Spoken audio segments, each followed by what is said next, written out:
Well, what's interesting is there in either party, the base party, their suspicion of the other party is so high that it sometimes gets blended into name calling. And there's why don't you call that guy what he is? And he's a total idiot. And, if you take that bait as a representative, and I'm saying it's okay for the folks back home who are maybe in the gallery to yell and denounce the other side. But for me, who's on the playing field, I got to be more careful, because how do you call somebody an idiot at 10 o'clock in the morning and get them to support your legislation at 2 in the afternoon? Human nature doesn't work that way.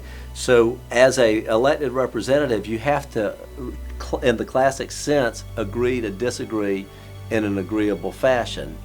Case in point, Rosa DeLauro, who's the ranking member of the committee that I'm chairing right now, Labor, Health, and Human Services, very, very hardcore liberal, and yet she's been the ranking member of that committee.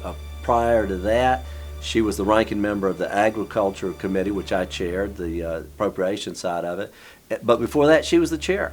So I've been her ranking member, she's been my ranking member. We both vote totally opposite of each other on almost anything, and yet we are very, very good friends. We have a good working relationship.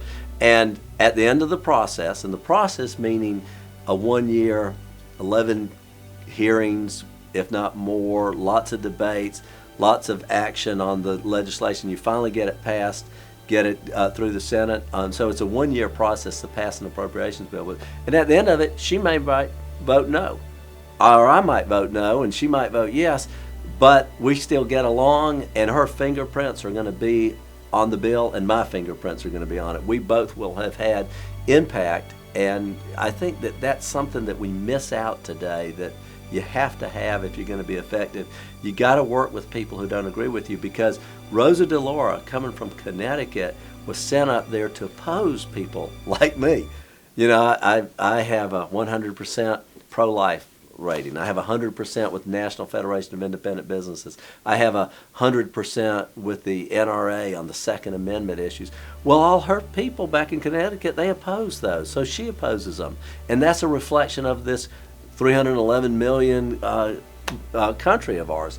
We have lots of disagreement. You have disagreements in the family at the supper table. So why would people go to Washington and be all lovey-dovey about every single issue? It's impossible. But what I'm saying is, if you're professional and keep your argument based on the legislation itself and stay away from the name calling, you can get a lot more done.